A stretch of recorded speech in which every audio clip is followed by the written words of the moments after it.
पिछले एपिसोड में हमने देखा कि कार्तिक सृष्टि के पापा अशोक जी को कहता है, क्या मैं कुछ देर सृष्टि से अकेले बात कर सकता हूँ? बहुत ज्यादा रो रही है। तो मैं कार्तिक आगे कुछ कहता कि उससे पहले ही अशोक जी ने अपनी गर्दन हाँ में हिलाते हुए मुस्कुराकर कमरे से बाहर चले जाते हैं।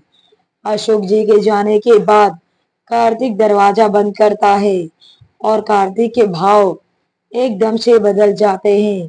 वो पीछे मुड़कर देखता है तो सृष्टि बेड पर बैठे ही पीछे खिसकने लगती है। कार्तिक की नीली आंखें गुस्से से लाल हो गई थी। उसका चेहरा गुस्से से तमतमा रहा था। कार्तिक ने सर्द आवाज में कहा, तुम्हारी हिम्मत कैसे हुई मुझसे दूर भागने की? तुम्हें लगता है कि तुम मुझसे दूर भाग पाओगी? जब तुम लंदन में मेरे पास आई थी तभी मैंने तुमसे कहा था कि अब तुम्हें मुझसे दूर जाने की इजाजत नहीं है। लगता है तुमने मेरी बात को हल्के में ले लिया। कहते हुए कार्तिक ने अपना हाथ सृष्टि की तरफ बढ़ा ही रहा था कि तभी सृष्टि ने उसके हाथ को झटकते हुए कहा, बस बहुत हो गई आपकी मनमानी। मुझे नहीं रहना आपके साथ। मुझे नहीं रहना अपने बच्चे के कातिल के साथ। मैं आपके साथ नहीं आना चाहती हूँ मुंबई। मैं यहीं रहूंगी। यहीं अपने बच्चे को जन्म दूंगी। यहीं उसकी परवरिश करूंगी। इस बार मैं अपने बच्चे को जरा भी नुकसान नहीं पहुंचाने दूंगी। वैसे तो कार्तिक सृष्टि को प्यार से मनाकर ले जाने ही आया था, लेकिन उसकी ऐसी बातें सुनकर कार्तिक का गुस्सा अपने चरम सीमा पर पहुंच गया था। उसने सृष्टि की बाजू को पकड़कर कहा, तुम्हें क्या लगता है मेरे पास रहने से मैं अपने ही बच्चे को नुकसान पहुंचा दूंगा? सृष्टि ने फिर से उसके हाथ को झटकते हुए कहा, हाँ, जैसे पिछली बार आपने मयूरी के साथ रहने के लिए मेरे बच्चे को नुकसान पहुंचाया था। कार्तिक ने अपनी लाल आंखों से उसे घूरते हुए कहा, पागल मत बनो वाइफी। वो सिर्फ तुम्हारे पापा को बचाने का एक नाटक था। मुझे तो पता भी नहीं था कि तुम प्रेग्नेंट थी। सृष्टि ने लगभग चिल्लाते हुए कहा, तुम ये सब मुझे तो बता ही सकते थे। नाटक करने की क्या जरूरत थी?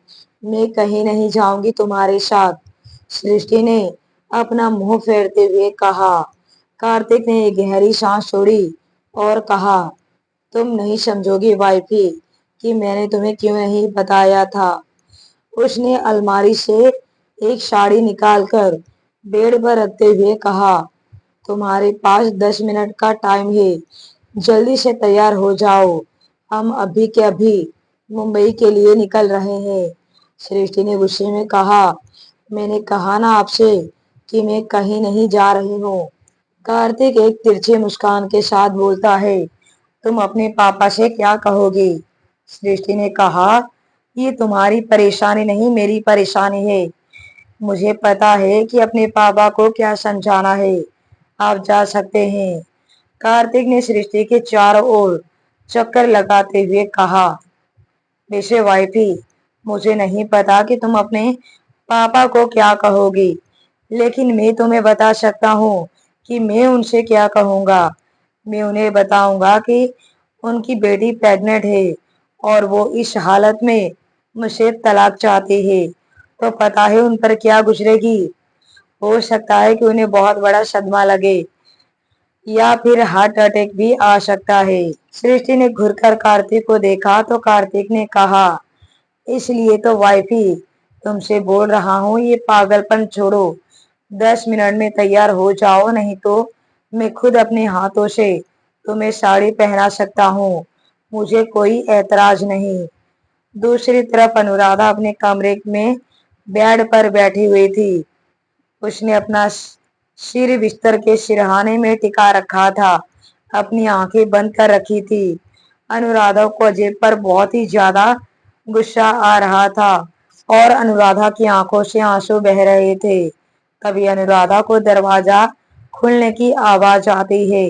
अनुराधा एकदम से हड़बड़ा जाती है और ब्लैंकेट से खुद को ढक लेती है, क्योंकि अनुराधा ने अभी भी सिर्फ बाथरोब पहन रखा था।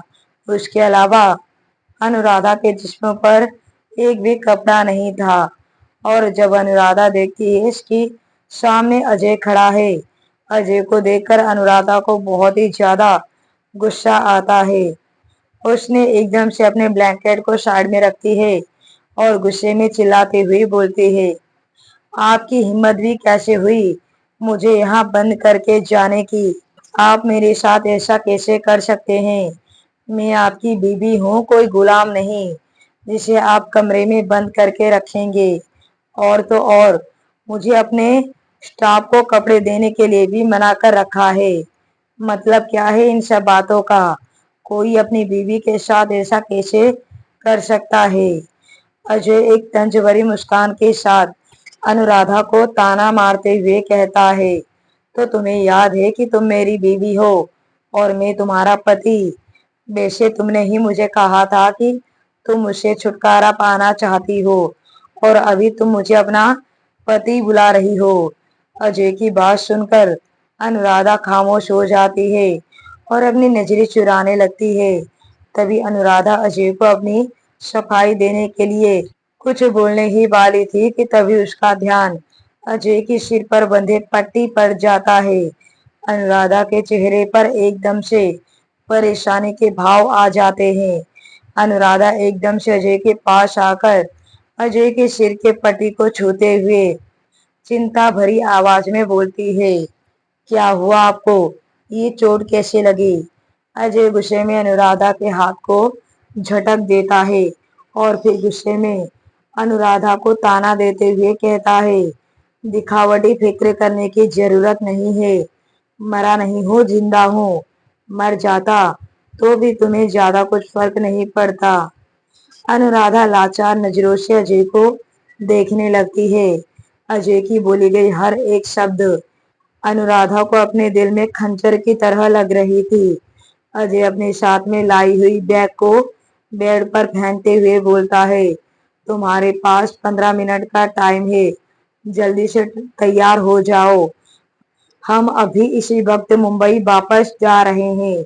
इतना बोलकर अजय बिना अनुराधा की तरफ देखे कमरे से बाहर निकल जाता है। अनुराधा और सृष्टि दोनों ही कार्तिक अजय के आगे बेबस हो गई थी और अब उन दोनों को ही न चाहते हुए भी उनके साथ मुंबई जाना पड़ रहा था। कार्तिक और अजय अनुराधा और सृष्टि को लेकर एयरपोर्ट पहुंच जाते हैं। कार्तिक और सृष्टि अनुराधा और अजय से पहले ही एयरपोर्ट पहुंच गए थे और अब कार्तिक वेटिंग एरिया में बैठकर अजय के आने का वेट कर रहा था। सृष्टि को प्यास लगती है तो वो पानी पीने के लिए उड़ती है, लेकिन तभी कार्तिक सृष्टि का हाथ पकड़ लेता है। सृष्टि इरिटेट होकर बोलती है, कहीं छोड़कर नहीं भाग रही आपको, वापस आपके पास ही आऊंगी। और वैसे भी मेरे पास आपने कोई रास्ता भी नहीं छोड़ा है कहीं जाने का, तो कहाँ जाऊंगी? फिलहाल मुझको वॉशरूम जाना है और प्यास भी लगी है, तो मैं अभी आ रही हूँ। कार्तिक सृष्टि से ज्यादा कोई सवाल जवाब नहीं करता और सृष्टि का हाथ छोड़ देता है। सृष्टि वॉशरूम जाती है। जब सृष्टि वॉशरूम से बाहर आती है तो देखती है कि कार्तिक वॉशरूम से थोड़ी ही दूर खड़ा था। तभी कार्तिक के पास से एक लड़की बहुत ही स्टाइल से चलकर आ रही थी और अचानक से उस लड़की का पैर उसकी हाई हील की वजह से मुड़ जाता है और वो लड़की कार्तिक के ऊपर गिरने ही वाली थी कि लेकिन तभी कार्तिक 2 कदम पीछे हो जाता है और वो लड़की मुंह के बल जमीन पर गिर जाती है। और जब सृष्टि उस लड़की को ऐसे गिरते हुए देखती है तो सृष्टि जल्दी से उस लड़की के पास आती है, उस लड़की को सहारा देकर खड़ी करती है। लड़की इस समय बहुत ही एम्बैरेसिंग फील कर रही थी। उसने एक नजर कार्तिक को देखा, फिर हल्का सा लड़खड़ाते हुए सृष्टि को थैंक यू बोलकर वहां से चली जाती है। सृष्टि कार्तिक के पास आती है और अपने सीने पर हाथ बांधकर कार्तिक को देखने लगती है। कार्तिक जब देखता है कि सृष्टि उसे देख रही है तो कार्तिक बोलता है, क्या हुआ? तुम मुझे ऐसे क्यों देख रही हो? सृष्टि कहती है, इतना शरीफ बनने का नाटक करने की क्या जरूरत है? जब वो लड़की गिर रही थी तो आप उसे बचा सकते थे। कार्तिक अपने अंगूठे को अपने माथे पर स्क्रैच करते हुए बोलता है, मैं पत्नी व्रता पति हूँ, इसलिए गैर स्त्री को छूना मेरे लिए पाप है। सृष्टि अपनी आंखें छोटी छोटी करके कार्तिक को घूरते हुए देखती है और बोलती है, अच्छा, अनामिका और मयूरी के टाइम पर तो तुम्हें याद नहीं रहा ये सब कुछ? कार्तिक थोड़ा सीरियस होकर बोलता है, मयूरी के साथ मेरा कोई रिलेशन नहीं था। मैंने पहले भी तुम्हें बताया है और अभी तुम्हें बता रहा हूँ, और आज के बाद मेरा नाम मयूरी के साथ कभी मत जोड़ना। और रही बात अनामिका की, तो अनामिका तुम्हारे आने से पहले तक मेरी जिंदगी में थी, लेकिन शादी के बाद मेरा उससे कोई लेना देना नहीं। सृष्टि ने अपना हाथ बांधते हुए कहा, अच्छा, तो सिर्फ बिस्तर पर जाना ही आपके लिए रिलेशन है? कार्तिक ने गहरी सांस लेकर अपने गुस्से को कंट्रोल करता है। सृष्टि के करीब आकर बोलता है, इसलिए मैंने उस लड़की को गिरने से नहीं बचाया, क्योंकि आजकल तुम्हारे दिमाग में फालतू की चीजें कुछ ज्यादा ही घूमती रहती है। क्या हो गया है तुम्हें वाइफी? इतनी नफरत, इतनी कड़वाहट अचानक से कहां से अपने अंदर ले आई हो तुम?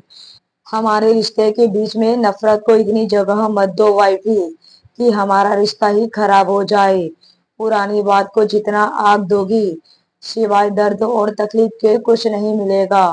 अब तो हमें अपने रिश्ते को और भी अच्छे से संभालना चाहिए, क्योंकि एक और कड़ी हमारे रिश्ते के साथ जुड़ने वाली है, और वो है हमारा बच्चा।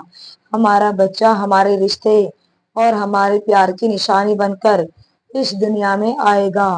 कार्तिक ने सृष्टि के हाथ को पकड़ते हुए कहा, मैं तुमसे वादा करता हूँ, इस बार मैं अपने बच्चे को कुछ नहीं होने दूंगा। अगर मुझे पहले भी पता होता कि तुम माँ बनने वाली हो, तो मैं अपनी हर मुमकिन कोशिश करता अपने बच्चे को बचाने की। लेकिन जब तक मुझे पता चला, तब तक तो सब कुछ खत्म हो चुका था। वो नन्ही सी जान तुम्हारे पेट में ही अपनी सांसें तोड़ चुका था। अब कार्तिक की आंखों में भी हल्की नमी बनाती है। कार्तिक सृष्टि के गाल पर हाथ रखकर बोलता है, तुम्हारे अबॉर्शन पेपर पर साइन करना मेरे लिए भी कोई खुशी की बात नहीं थी।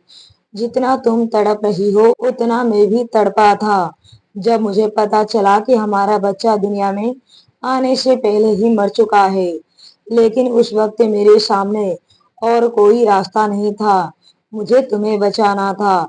अगर मैं तुम्हारे अबॉर्शन पेपर पर साइन नहीं करता, तो तुम्हें हमेशा हमेशा के लिए खो देता, और तुम्हें खो देना मेरे लिए मौत से बढ़कर सजा होती। और अब सृष्टि से भी रहा नहीं जाता, और सृष्टि की आंखों से आंसू बहने लगते हैं। सृष्टि काफी देर से खामोश होकर कार्तिक की सारी बातें सुन रही थी, और अब सृष्टि का सब्र टूट जाता है, और वो कार्तिक के सीने से लगकर जोर जोर से रोने लगती है। और तभी वहां पर अजय और अनुराधा आ जाते हैं। सभी लोग मुंबई वापस आ जाते हैं। अजय ने वापस से मुंबई आकर भी अनुराधा को सृष्टि विला में कैद कर दिया था। अजय ने अनुराधा का हॉस्पिटल जाना भी बंद कर दिया था। कार्तिक का एक और बंगला था, डेविल विला, जहां पर वो अपने दुश्मनों को सजा दिया करता था। इस वक्त उसने डेविल विला में एक मीटिंग चल रही थी, और उस मीटिंग रूम में बहुत सारे लोग एक साथ जमा हुए थे। उसमें कार्तिक, अजय, करण और वरुण शामिल थे। लेकिन करण वहां पर किसी मुजरिम की तरह सिर झुकाकर खड़ा था। कार्तिक उसे घूरते हुए गुस्से में पूछता है, करण, सब कुछ मुझे सच सच जानना है। आखिर तुमने उस दिन होटल में स्वागत और जैकी की मदद क्यों की? तुम बीच में न आए होते तो वरुण उन दोनों को मौत के घाट उतार चुका होता। अनुराधा, अनुराधा क्यों अपनी शादी के कुछ घंटे के बाद ही ऐसा काम किया? क्यों गई थी वो वहां? और तुमने अनुराधा की मदद क्यों की? तभी वरुण भी खड़ा होता है, करण के पास जाता है, उसके कंधे पर हाथ रखकर बोलता है, देखो करण, यहाँ पर तुम्हें कुछ भी छुपाने की जरूरत नहीं है।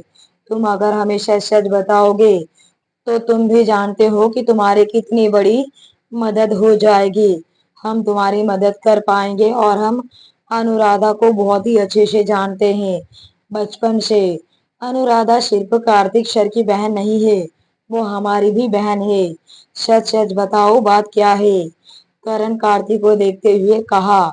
अगर मैंने सच बताया तो कार्तिक सर का एक बहुत ही अच्छा रिश्ता खराब हो जाएगा। कार्तिक अपनी जगह से खड़ा होता है और करण के पास आकर उसके कंधे पर हाथ रखकर और बहुत ही सर्द आवाज में बोलता है, करण, मेरी फैमिली, तुम सब लोग भी हो। अनुराधा से मेरा खून का रिश्ता है, सृष्टि मेरी बीवी है, लेकिन तुम सब लोग वो हो जिससे मेरा दिल का रिश्ता है। कार्तिक की बात सुनकर करण खुद को कंट्रोल नहीं कर पाता और कार्तिक के सीने से लग जाता है। कार्तिक उसके पीठ को थपथपाने लगता है। करण इमोशनल होकर बोलता है, सर, मेरा बेटा उन लोगों के पास कैद है। एक दिन मैं अपने बेटे आयुष को स्कूल से लेकर आ रहा था, तभी आपकी बड़ी माँ उपासना जी मुझे रास्ते में मिल गई थी और वहां पर उनकी पहली मुलाकात मेरे बेटे से हुई थी। और फिर धीरे धीरे आपकी बड़ी माँ आयुष से हर रोज मिलने आने लगे थे और धीरे धीरे आयुष भी उनके साथ घुल मिल गया था। वो आपकी बड़ी माँ थी, इसलिए मैंने कभी सोचा नहीं था कि वो मेरे बच्चे के साथ कभी ऐसा कर सकते हैं। मैं उनका बहुत सम्मान करता था, बहुत इज्जत करता था, लेकिन मैंने कभी आयुष को उनसे मिलने से नहीं रोका।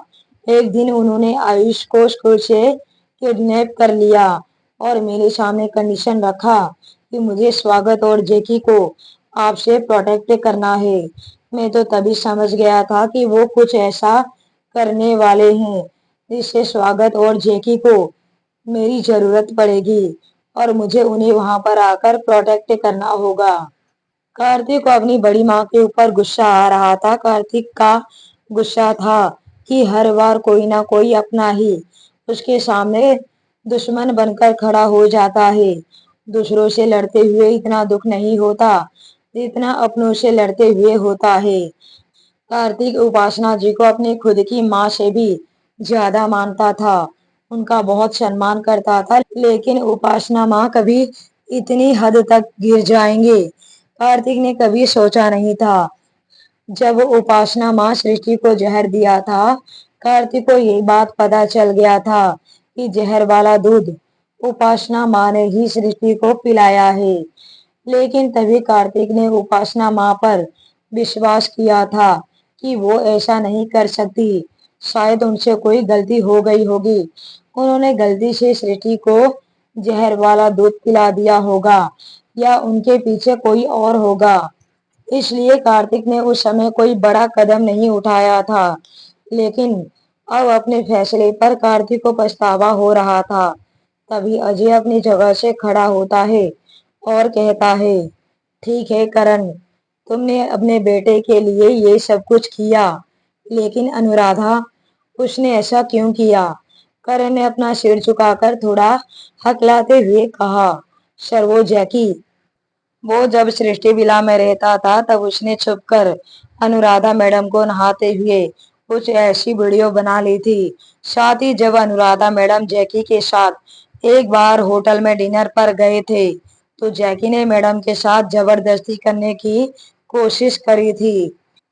इस बीच जैकी ने मैडम के साथ जबरदस्ती किस करने की कोशिश कर रहा था और वहां पर जैकी के किसी आदमी ने छुपकर अनुराधा मैडम की कुछ ऐसी तस्वीरें ले ली थी जहां पर ऐसा लग रहा था जैसे अनुराधा मैडम और जैकी किस कर रहे हैं।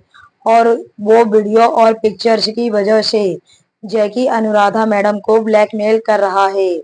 करण की बात सुनकर वहां पर बैठे सभी लोगों को बहुत ही ज्यादा गुस्सा आता है। कार्तिक और अजय का तो राक्षस वाला रूप बाहर आने लगता है। अब आगे की कहानी सुनने के लिए बने रहिए लव आफ्टर डिवोर्स पर।